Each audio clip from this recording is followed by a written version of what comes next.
just beyond that safety fence. Campbell went back thinking he might have a play, and it got out. 391 feet for Jet Williams. And here's Cooper Pratt.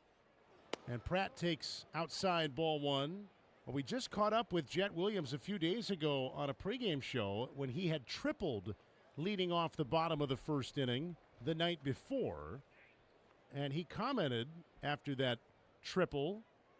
Here's the pitch, and Pratt takes up and away. That was on Wednesday. We caught up with Williams on Thursday, and he remarked that that triple was his first extra base hit of the year, and he'd been gunning for one for a while. Well, now he's got two with that home run. Here's the 2-0 to Pratt, and Pratt takes a strike on a four-seam fastball at 96.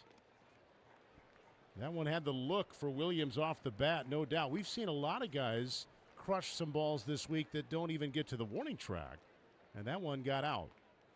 2-1 now to Pratt. Swung on, that's barreled out to short, but right at Chang, who makes the catch. 101 off the bat for Cooper Pratt, but Pratt lined out to the shortstop back in the first inning.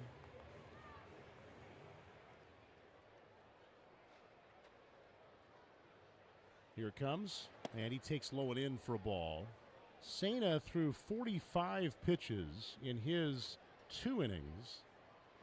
Easton McGee has thrown 54 in his 3 innings. The pitch, and Pratt fouls it away. Went down to a knee on that one, took a big rip.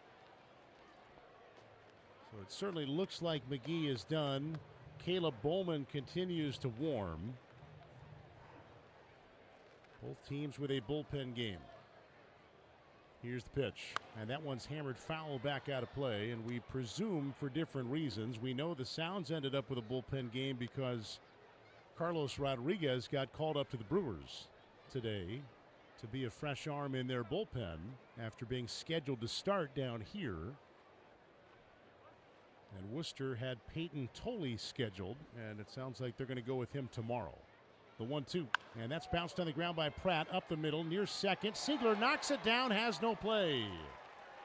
Pratt safe at first, and he's on with one away. Siegler was gloving that just on the third base side of second. We know Pratt runs well. I don't know that that's a lock for Siegler to get Pratt, even if he gloves that cleanly. For the season, Hoffman Brothers, HVAC, plumbing, electrical, and appliances done right. Learn more at hoffmanbros.com.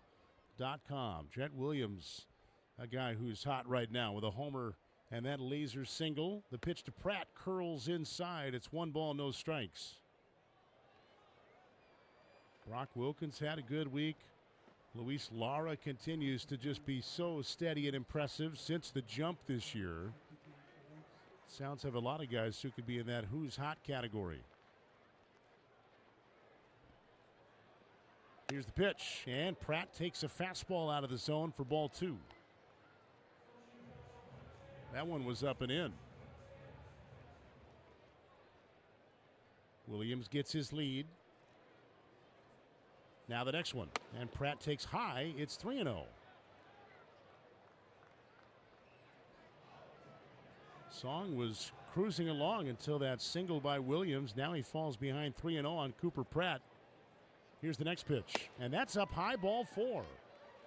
So 2 on with 2. He just kind of, it was almost like he tapped his forehead. It was very quick. It was not demonstrative tapping the top of the head, and I think that's why the Sounds dugout was upset that a challenge was being honored. The request.